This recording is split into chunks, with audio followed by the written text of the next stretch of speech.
Base sa pahayag ng kapatid at saka yung kaibigan niya, gusto nang humiwalay nito si Catherine kay Major De Castro at meron pang nabanggit na itong opisyal natin ay nananakit at minsan din sinabihan allegedly ni Catherine, yung asawa ni Major De Castro, na may babae itong opisyal na ito. Catherine Camilon, makikipaghiwalay na sana umano sa karelasyong police major, bago ito tuluyang naglaho. Pinangalanan at sinampahan na ng mga kasong kidnapping at serious illegal detention, ng CIDG Region 4A, ang isang police major, at 3 iba pa na sangkot sa pagkawala ng beauty pageant contestant, at isang grade 9 teacher, na si Catherine Camilon.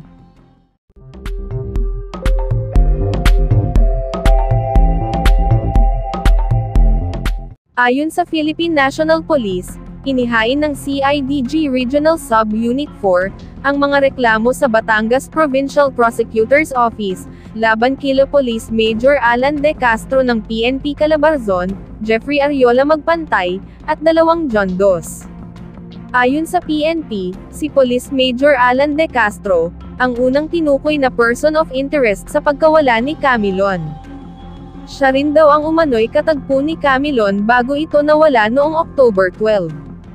Si Major De Castro ay nauna na umanong sinibak sa pwesto, matapos ngang tukuyin bilang person of interest sa misteryosong pagkawala ng beauty queen.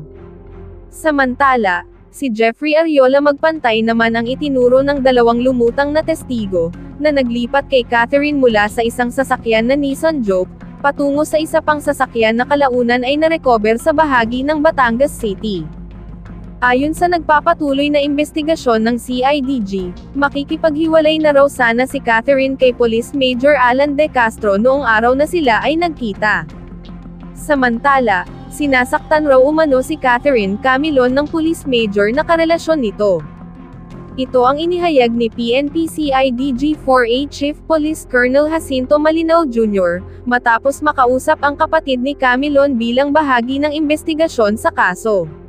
Exchange of messages between Kat and yung kaibigan niya, minsan ay nasaktan itong si Catherine, at pangalawa ay medyo kinagalit yata na nagsumbong itong si Catherine sa asawa ng suspect natin, si Major Alan De Castro, na sinabihan ng biktima na may babae ito.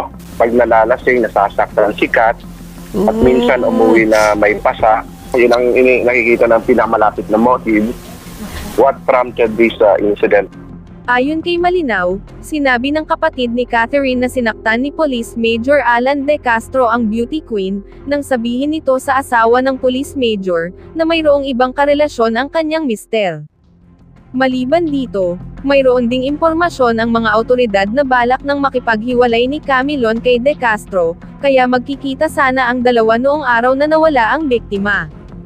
Sinabi ni Malinaw na mariing itinanggi ng Police Major ang akusasyon na nagkita sila ni Camilon, dahil nasa Batangas Police Provincial Office umano siya nang mapaulat na nawawala ang beauty queen.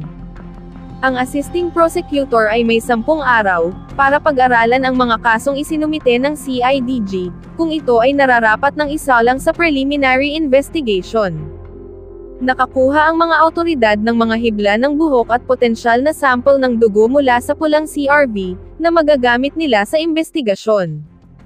Ang nasabing proseso ay dadaan sa forensic group, habang ang CIDG-4A ay sumama sa pamilya para kunin ang DNA samples nito, at ikumpara sa forensic evidence ng narecover na CRV, ani Jean Fajardo.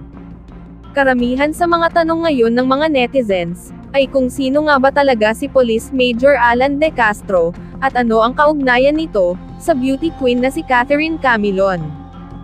Ipinaliwanag ni Police Colonel Jacinto Malinaw Jr. kung ano ang posisyon ni De Castro sa Police Department ng Batangas.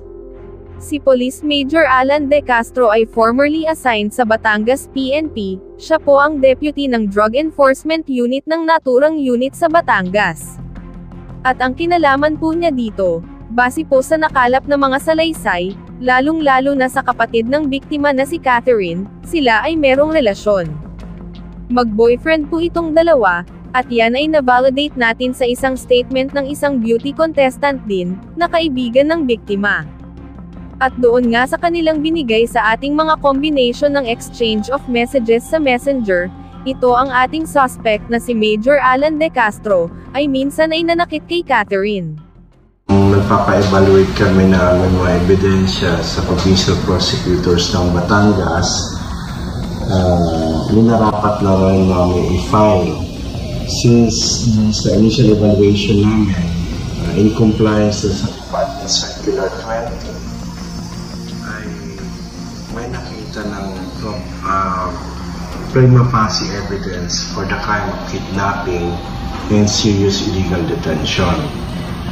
So, tinanggap naman ng piskalya and the case will undergo a preliminary evaluation. Evaluate po yan ng piskalya, ipapatawag din po kami mga investigador kung may kulang pa ba o wala na para maisampa itong kasong kidnapping and serious illegal detention.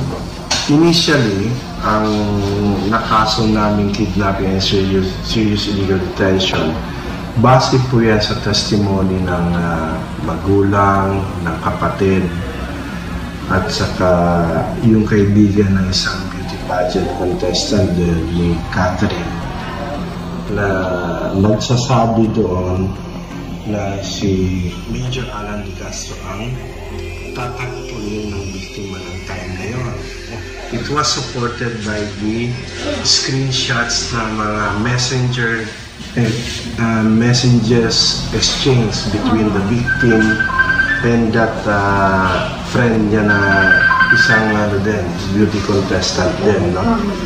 So, with that, at nadugtungan din po yung sa testimony ng dalawang witness na around 10 o'clock nakita yung sasakyan ng biktima na nakaparada na merong harap na nakaparada sa harap na red CRV na isinali yung isang dugoang babae na wala ng malay, dumudugo na yung ulo at katawan, isinalin.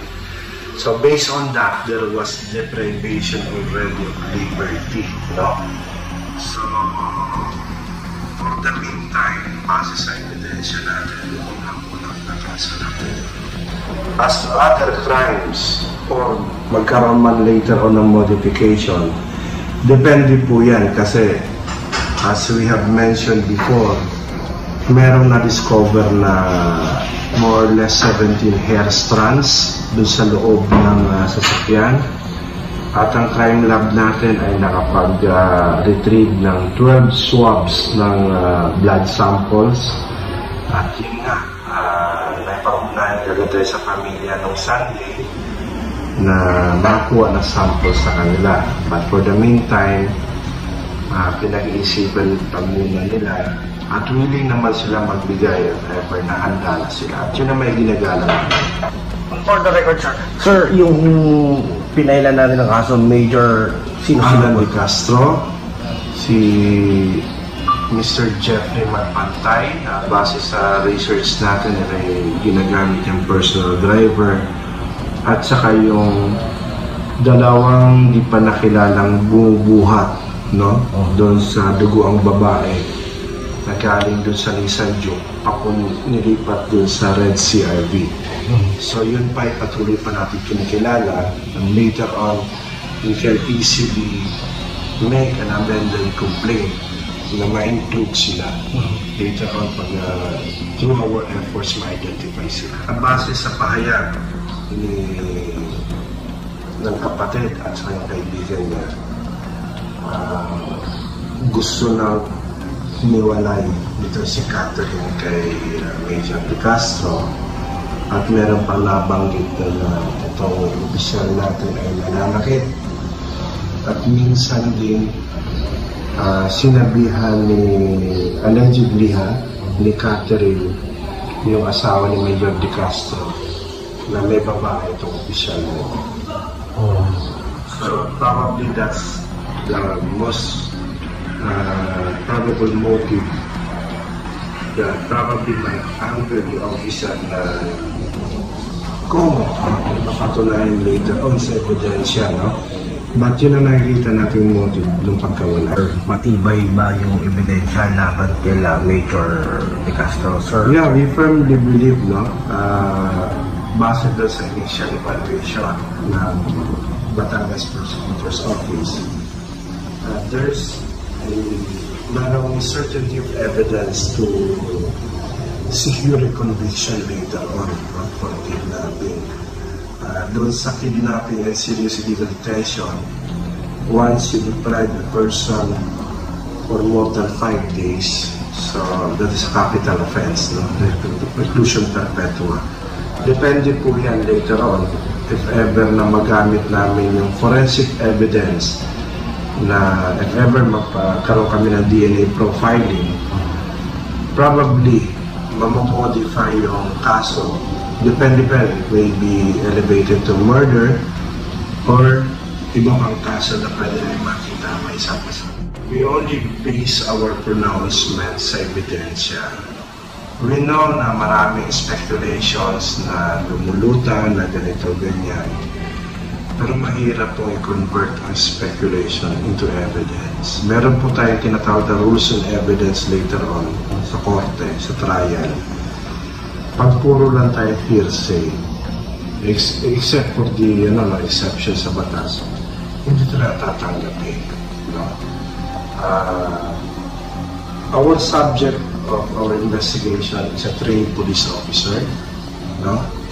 So, based doon sa initial interview natin, General Dinayan, at he opted to exercise his right to remain silent. No? So, yan ang challenge sa amin ngayon. So, pagalingan na lang. No? Kami as investigator, we will look for evidence to implicate him or to strengthen our case against them. No? Yun lang yan.